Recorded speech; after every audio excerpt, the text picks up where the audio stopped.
ఆంధ్రప్రదేశ్ రాష్ట్ర ప్రభుత్వ ప్రధాన కార్యదర్శిగా నీరబ్ కుమార్ ప్రసాద్ జూన్ 7న రాష్ట్ర సచివాలయంలో పదవీ బాధ్యతలు స్వీకరించిన విషయం అందరికీ తెలిసిందే. పాత సీఎస్ కెఎస్ జవహర్ రెడ్డి స్థానంలో నీరబ్ కుమార్ ప్రసాద్ను సీఎం చంద్రబాబు సీఎస్గా ఎందుకు ఎంచుకున్నారో తెలుసా?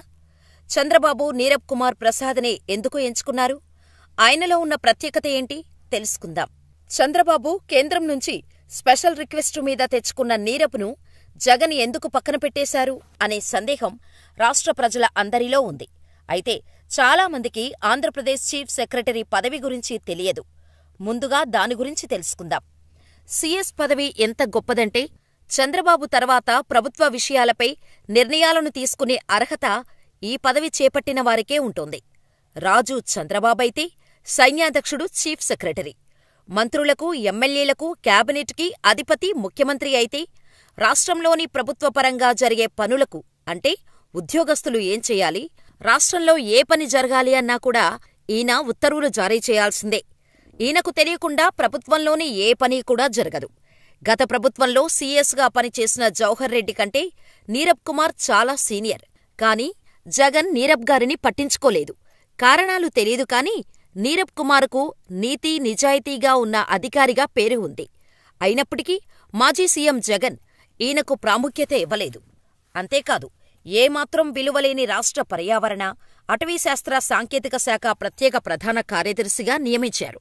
దీంతో ఎన్నికల రిజల్ట్స్ తర్వాత ప్రభుత్వం మారడంతో నీరబ్ కుమార్ సీఎం చంద్రబాబు గారిని కలవటం, తనకు జరిగిన అన్యాయం గురించి చెప్పటంతో ఏపీ మాజీ chief secretary Jawahar Reddy YCP ప్రభుత్వానికి అనుకూలంగా వ్యవహరించటంతో కెఎస్ జవహర్ రెడ్డిని పక్కన పెట్టాలని చంద్రబాబు భావించటంతో ఆ పదవీ కోసం నీరబ్ కుమార్ని ఎంచుకున్నారు.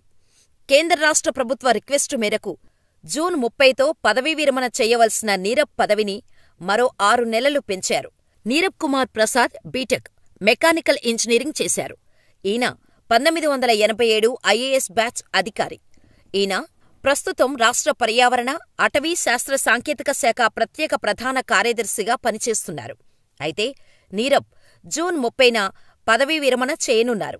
అయితే చంద్రబాబు పట్టుపట్టి మరీ నీరబ్ సేవలు మరికొంత పొడిగించాలని కేంద్రం నుంచి అనుమతి తీసుకొని సీనియారిటీ ప్రాతిపదికన నీరబ్ కుమార్ని సీఎస్గా నియమించారు. 1988లో పశ్చిమ గోదావరి జిల్లాలో అసిస్టెంట్ కలెక్టర్గా ఉద్యోగ బాధ్యతలతో ప్రయాణం మొదలుపెట్టారు. 1990లో తూర్పుగోదావరి సబ్ కలెక్టర్గా విధులు నిర్వర్తించారు. అలాగే రంపచోడవరం సబ్ కలెక్టర్గాను, 1991లో ఏటూరు నాగారం పీఓ ఐటీడీఏగా, 1992లో కృష్ణా జిల్లా పీడీఆర్డీఏగాను ఆయన పనిచేశారు. 1993లో కృష్ణా జిల్లా జాయింట్ కలెక్టర్గా, 1996లో ఖమ్మం కలెక్టర్గా, 1998లో చిత్తూరు కలెక్టర్గా పనిచేశారు. 1999లో యువజన సంక్షేమ శాఖ డైరెక్టర్, శాప్ ఎండీగా పనిచేసిన నీరబ్ కుమార్ ప్రసాద్ 2007లో కేంద్ర సర్వీసులకు డిప్యూటేషన్పై వెళ్లారు. 2005లో రాష్ట్ర పాడి పరిశ్రమాభివృద్ధి సంస్థ వీసీ అండ్ ఎండీగా, 2007లో పరిశ్రమల శాఖ కమిషనర్గా, 2009లో మత్స్యశాఖ కమిషనర్గా, ఏపీఎస్హెచ్సి ఎండీగా పనిచేశారు. 2012లో రాష్ట్ర మున్సిపల్ పరిపాలన అండ్ పట్టణాభివృద్ధి సంస్థ కమిషనర్ బాధ్యతలు చేపట్టారు. రాష్ట్ర విభజన అనంతరం 2014లో జీఏడీ ముఖ్య కార్యదర్శిగా కొనసాగిన ఆయన 2015లో వైఏటీసీ ముఖ్య కార్యదర్శిగా పనిచేశారు. 2017లో కార్మిక ఉపాధి కల్పన అండ్ శిక్షణ శాఖ ముఖ్య కార్యదర్శిగా పనిచేశారు. 2018లో టీఆర్&బి ప్రత్యేక ప్రధాన కార్యదర్శిగా, 2019లో రాష్ట్ర పర్యావరణ, అటవీ శాస్త్ర సాంకేతిక శాఖ ప్రత్యేక ప్రధాన కార్యదర్శిగా సేవలు అందించారు. 2019 నవంబర్ నుండి chief commissioner of land administration సీసీఎల్ఏగా పనిచేసిన ఆయన 2022 ఫిబ్రవరి 23 నుండి రాష్ట్ర పర్యావరణ, అటవీ శాస్త్ర సాంకేతిక శాఖ ప్రత్యేక ప్రధాన కార్యదర్శిగా సేవలు అందించి ఇప్పుడు ఆంధ్ర రాష్ట్ర ప్రభుత్వ ప్రధాన కార్యదర్శిగా పదవీ బాధ్యతలు స్వీకరించారు. నీరబ్ కుమార్ అధికారుల పనితీరులో, వ్యవహారాల్లో ఎంత సహనం పాటిస్తారో, దారి తప్పితే అంతకు అంత ఆగ్రహంతో తక్షణ చర్యలు తీసుకుంటారు. మచిలీపట్నంలో ఓ రోజు సాయంత్రం ఆయన ఆఫీసులో ఉండగా జిల్లా విద్యాశాఖ అధికారిని ఫలానా ఫైలు తీసుకొని అర్జెంటుగా రావాలని ఫోన్ చేయించారు. ఆయన వచ్చిన తర్వాత ఏం జరిగిందో డీఈఓపై నీరబ్ కుమార్ విరుచుకుపడ్డారు. కోపంగా ముందు ఇక్కడ్నించి పో అంటూ ఫైలు విసురుగా విసిరికొట్టారు. తప్పుడు సమాచారంతో సంతకాలు చేయిస్తావా? పో, ముందు బయటకు పో అంటూ బెల్లు కొట్టారు.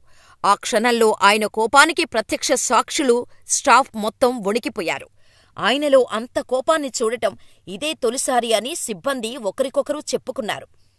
పని విషయంలో ఎంత ఖచ్చితంగా, నిజాయితీగా ఉండే ఆయన పనిచేసే సిబ్బందిని, ఫైల్స్ పెండింగులో ఉంచని అధికారులను బాగా అభినందించేవారు.